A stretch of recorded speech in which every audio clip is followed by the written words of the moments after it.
वहाँ की 17वीं शताब्दी की कवित्री है रत्नाबाई, उनके पद भी हमारे संध्या पाठ शब्दावली में हैं। धर्मदास के साहब के पद जैसे हैं वैसे रत्नाबाई के। तो रत्नाबाई ने लिखा मगहर तजभाषा किया प्रकाशा जय धर्मदास व्रतहरी, उनको सिस्किना दुर्वीना मत बुद्धिना संभारी। कबीर साहब गुरु साहब मगहर से ही जाके मथुरा में धर्मदास साहब को मिले और ज्ञान दिए, ध्यान दिए, 42 वर्ष का आशीर्वाद दिए।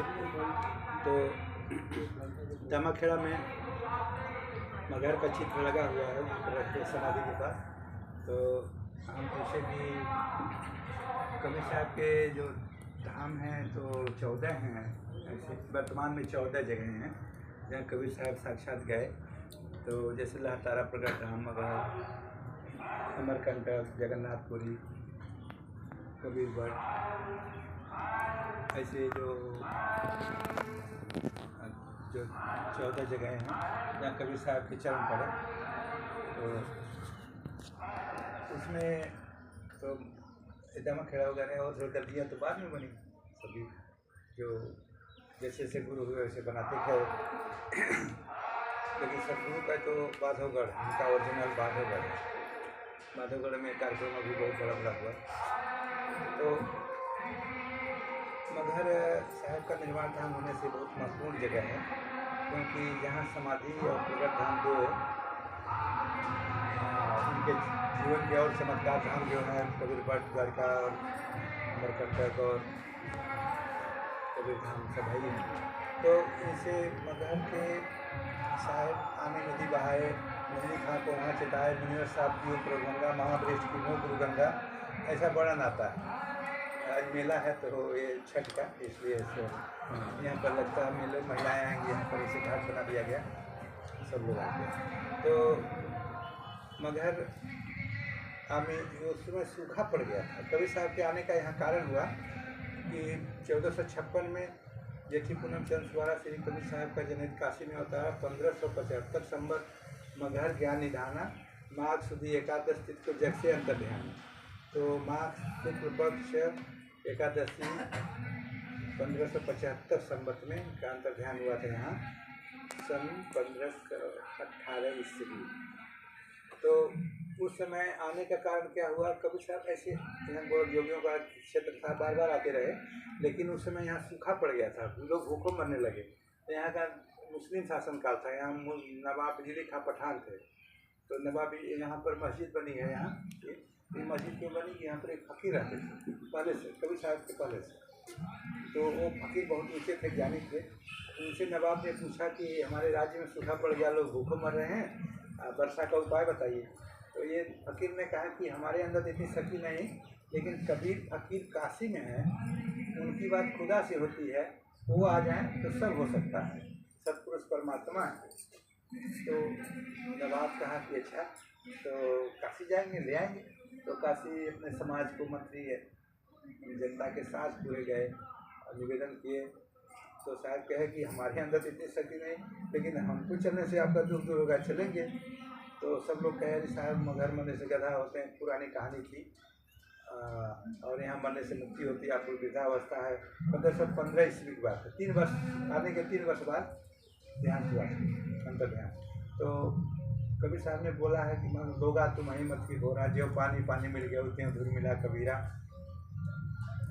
ज्यों क्या काशी क्या उसर मगहर, जो पहिला राम बस मोरा, जो काशी तन तजे कबीरा रामे कौन नहीं होगा।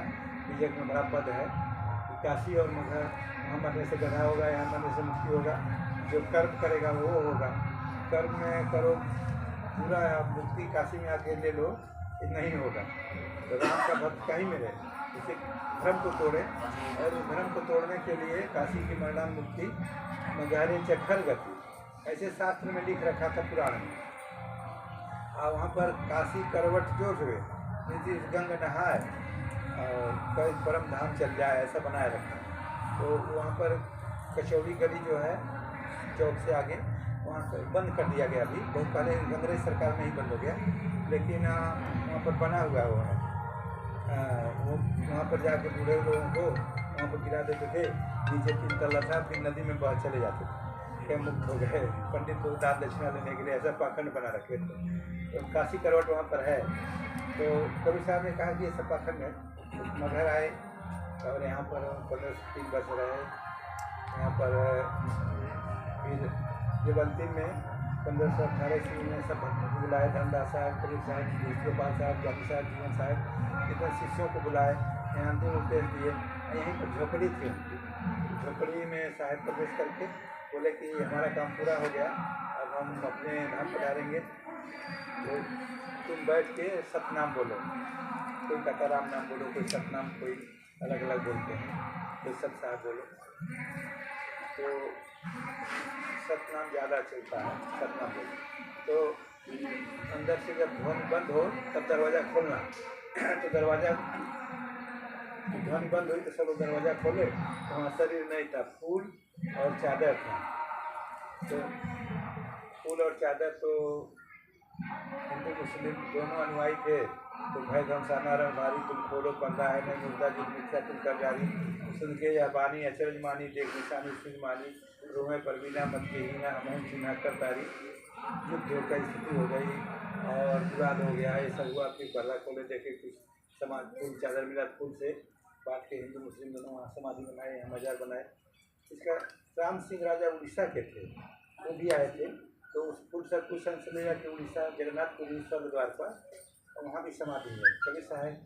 और बिजली खपत वीर सिंह दो बघेल काशी नरेश रीवा के थे, तो फूल कर ले जाके काशी में जहाँ प्रगट कर्म स्थल है कवि चौरा, वहाँ भी समाधि दिए। तो कभी चाहे बनारस जाएंगे तो वहाँ भी समाधि मंदिर बना हुआ है। 5 संतों की समाधि उड़ीसा में, कबीर साहब, धनी धनदास साहब, अमीन माता, और यहाँ के जो पहले और कबीर साहब के बाद पहले और दूसरे गुरु काशी के और यहाँ के गोपाल साहब और ज्ञान साहब, उनकी 5 लोगों की समाधियाँ वहीं एक जगह। पहले बहुत आपस में संबंध था।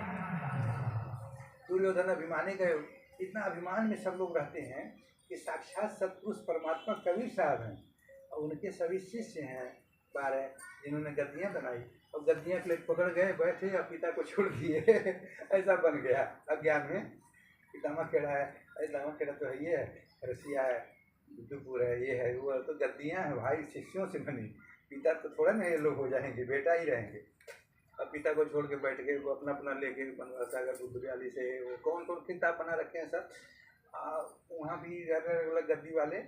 अभी गए थे बिहार, मधुपुर जिला, वैशाली जिला, वैशाली जिले में बहुत इतना श्रद्धा वाले कविता थे, वो देख के सब कबीर पंथ है पूरा महुआ और वो सब वैशाली, इतने श्रद्धा वाले। तो उस बंदगी ऐसे जैसे हम लोग कर रहे हैं ऐसे नहीं करते, वो बंदगी चरण में नाक छुआना है, आँख छुआना है, दोनों सिर छुआना है, एकदम चरण में 5-3 बार ऐसे। हर कोई पूरी सभा बंदगी, हम गए पूरी सभा बंदगी करेंगे, पूरा कार्यक्रम नहीं होगा, एक जगह सब करो। तब ऐसा सब लोग कहेंगे अच्छा अच्छा साहब जैसे कहते वैसे भाई सुनिए, हम कमरे में कर लीजिएगा, बाद में कर लीजिएगा। इतनी श्रद्धा वाले। तो हम पत्नी वो तो पता चला कि वो लोग साहेब कृष्णकारक साहेब जो रोशन हुए हैं, ऐसे 28 संत हैं जिन्हें कभी साहब दर्शन दिए। इसमें कृष्णकारक साहब जो रोशना वहाँ हुए, उनका प्रभाव में आसपास उनके अनुयायी। कृष्णकारक साहब कबीर साहब के ही दर्शन, जैसे धर्मदास साहब को वहाँ दिए, कृष्णकारक साहब के यहाँ दिए, मदन साहब को जौनपुर में दिए, गरीब साहब को छुड़ानी धाम उड़ीसा में वहाँ हरियाणा में दिए, ईसा साहब को उधर बागपत दिल्ली के पास बागपत में दिए। ऐसे 28 संत हैं जिन्हें दर्शन दिए। बड़े बड़े रेवाड़ी में जाए, बड़े बड़े आश्रम, इतने कबीर साहब के सब को दर्शन दिए डायरेक्ट। तो एक धर्मदास साहब कोई नहीं दिए, ऐसे 28 संत हैं जिनके लिए उनके फिर गद्दियाँ पंथ अनुयायी दुनिया भर के देखने से लगता है कि तब वो वहाँ साहब बोले वहाँ जो रोसा मठ है बहुत पहले गए थे, तो इसे पुराना था, जैसे पुराना था तभी तोड़ के पहले कमरे यहीं थे, सब हम लोगों को बैठता यहाँ था। तो फिर बड़ा किया जा रहा है, मेला लगता है तो आदमी भर जाते हैं, सड़क पर चल नहीं पाएंगे। अब जनवरी में लगेगा 23 दिन का, 23 दिन का छपा पब्लिक। तो तभी एक बड़ा किया गया, VIP आ जाता है, कोई राष्ट्रपति आ जाता है, कोई आएगा तो एकदम आदमी।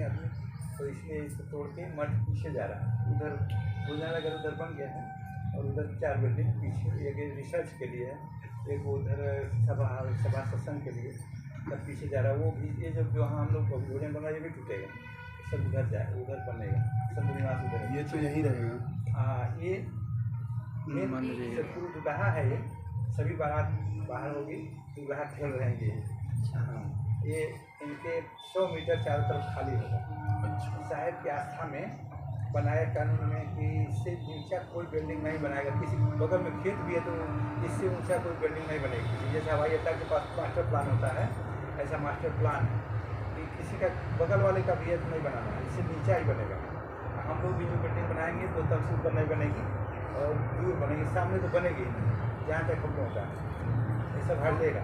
ये सब हट के नया बन जाएगा। ये जैसे ऐसे रहे, ये ऐसे ही रहेगा। मंदिर और मजार। अच्छा, इसमें ये विशेषता कि ये 600 वर्ष जब से साहिब हुए तो साहिब के अंतर ध्यान के तुरंत बाद 13 वर्ष बाद बिजली खा पठान साहिब ने और गोपाल साहब ने इसको बनाया और उसको फिदई खां उनके भतीजे ने बनाया 13 वर्ष बाद।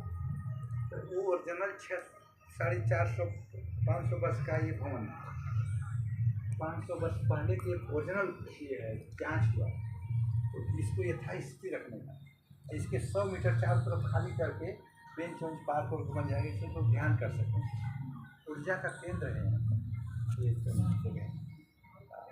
तो अभी एक जर्मनी अमेरिका का वैज्ञानिक आए थे, उन लोगों ने ऊर्जा, आध्यात्मिक ऊर्जा नापने के लिए मशीन बनाया है। वो लेके आए थे, कहीं भी ऐसे कोई संत तपस्या किए हैं, कोई मंदिर रहते से देख के मसीह घड़ी एकदम यहाँ बताए, यहाँ एकदम देख एकदम सीधे वहाँ पहुँचा घड़ी ऐसे एकदम। हम गए रोकने का ऐसे बना था कि रोक के रखिए, एकदम घूम जाए उधर जाइए तो इधर घूम जाए।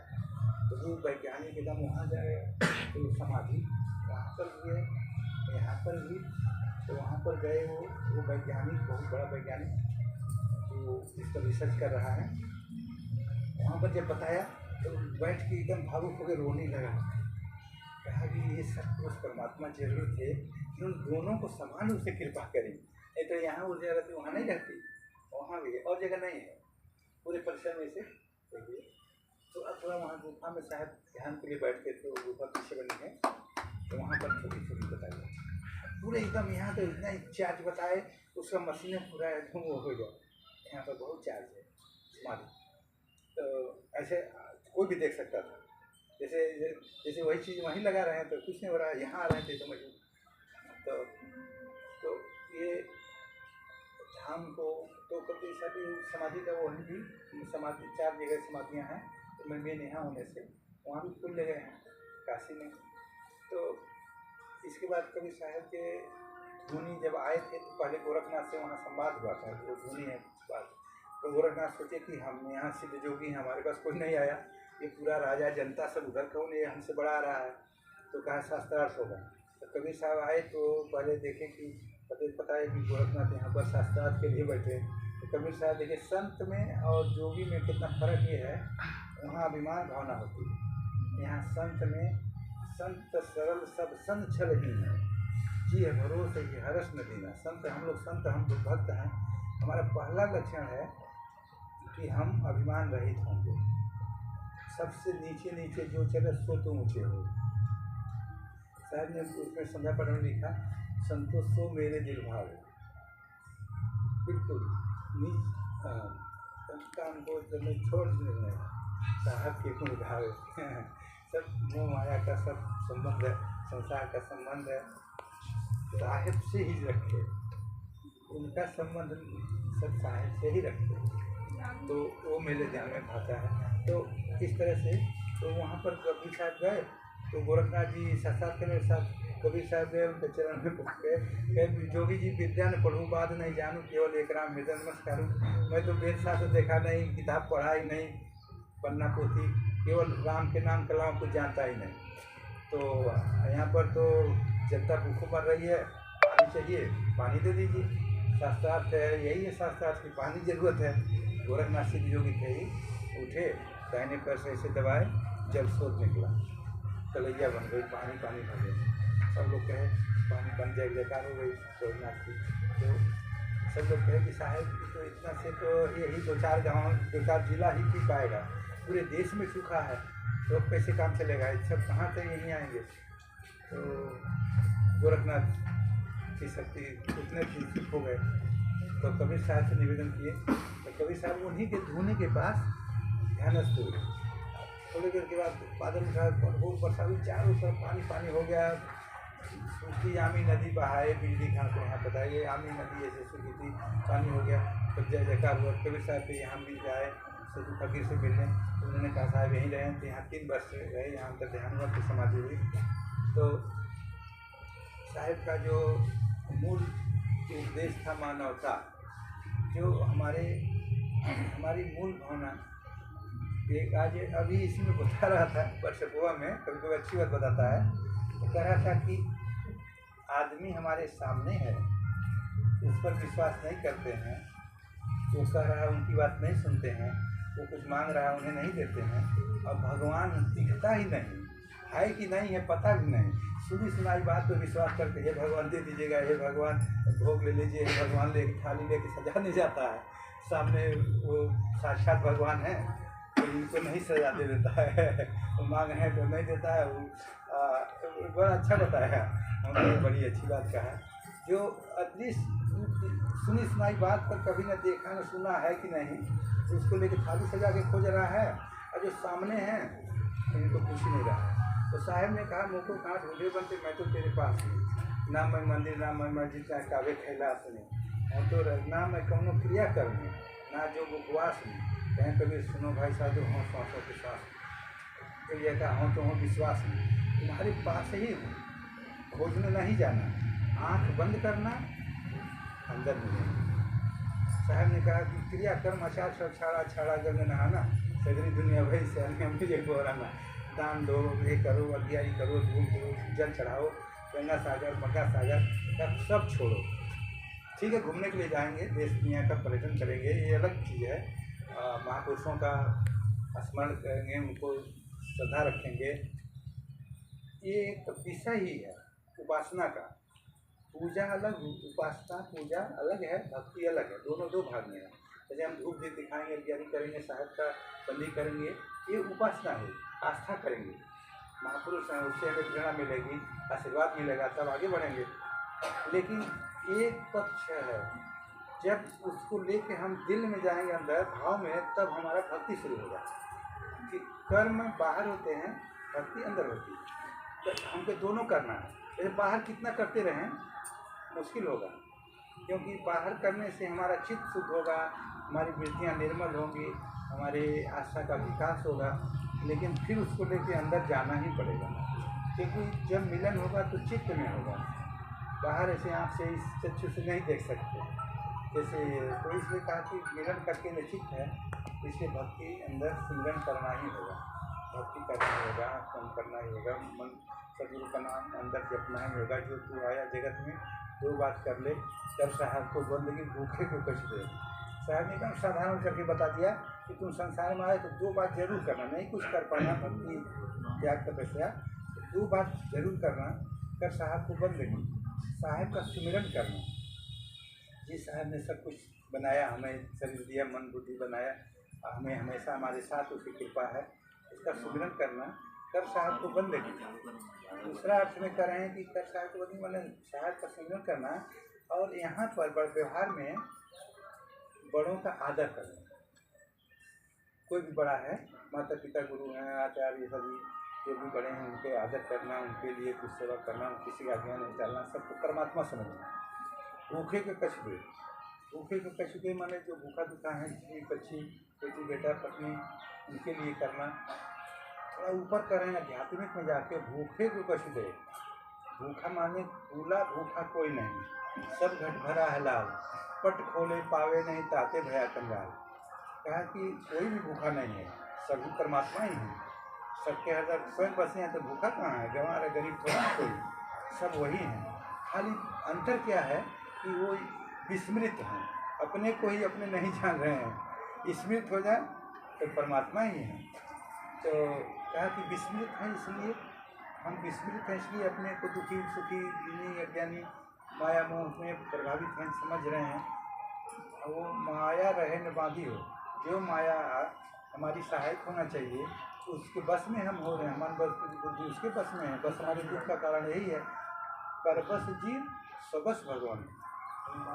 रामायण में देखिए भगवान की परिभाषा दिया गोस्वामी तुलसीदास, कहा परबस जीव सबस भगवंता, जीव अनेक एक श्रीकंता। कभी साहब भी यही बात बोलते, परबस जीव, हम अपने काम क्रोध लोभ मोह अहंकार के बस में हैं, हम जीव हैं, छोटे बने हुए घूम रहे हैं।